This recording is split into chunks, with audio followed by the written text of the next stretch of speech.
dhaqaatiirta dunida iyo kuwa Mareykanka oo bilaabay inay ku dhaqmaan taladii uu nabigeena Maxamed nabadgelyo naxariis korkiisa ahaatay jeediyay 1400 oo sano ka hor. Wargeyska Newsweek ee ka soo baxa dalka Mareykanka ayaa warbixin ka qoray macluumaad ku saabsan in dhaqaatiirta dunida ay bilaabeen inay ku baaqaan taladii uu rasuulka sallallahu alayhi wasallam uu sheegay 1400 sano ka hor, taasi oo looga hortagayo cudurrada faafa.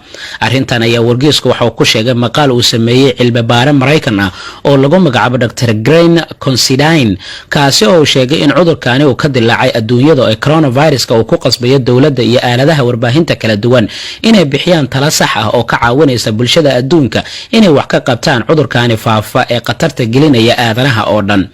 cilmi baarahaasi ayaa intaasi waxa uu ku daray in coronavirus dartiis ay sare u kacday baahida loo qabo talada khubarada daryeelka caafimaadka iyo sidoo kale saynis yahanada ku lugta leh daraasadaha cudurrada faafa iyo saameyntooda.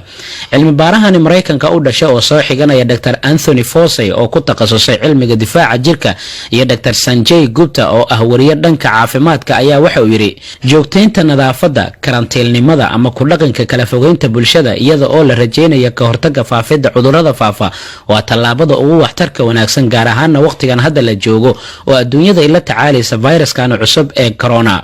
dhakhtarkani oo horey 2 buug ugu qoray arrimaha ku aadan islaamka ayaa la weydiiyay su'aalo waxaana isku dayay inuu ka jawaabo. waxaana la weydiiyay ma taqaanaa cidda ku talisay nadaafad iyo karantiil marka uu dilaaco cudur faafa, waxaana uu ku jawaabay isaga oo leh nabiga islaamka Maxamed naxariis iyo nabadgelyo korkiisa ahaatee 1400 sano ka hor.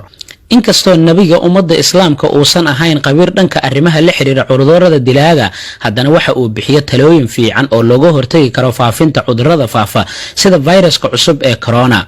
qoraaga ayaa waxa uu sheegay in nabiyullaahi Maxamed calayhi salaatu wasalaam uu ku taliyay in laga fogaado kuwa cudurrada faafa qaba si looga ilaaliyo kuwa caafimaadka qaba. sidoo kale waxa uu sheegay in nabigeena Maxamed nabadgelyo naxariis korkiisa ahaatee uu ku booriyo aadanaha inay raacaan caadooyinka nadaafadeed ee maalin walba, taas oo awood u siinaysa inay iska difaacaan cudurka faafa isaga oo soo daliishaday dhowr xadiis oo la xiriira nadaafadda. qoraaga ayaa intaasi waxa uu ku daray in dhaqaatiirta iyo dadka kale ee bahda caafimaadka ay bilaabeen in ay dadka kula taliyaan waxyaabihii nabigeena Maxamed nabadgelyo naxariis korkiisa ahaatee uu kula talin jiray ummadiisa 1400 oo sano ka hor.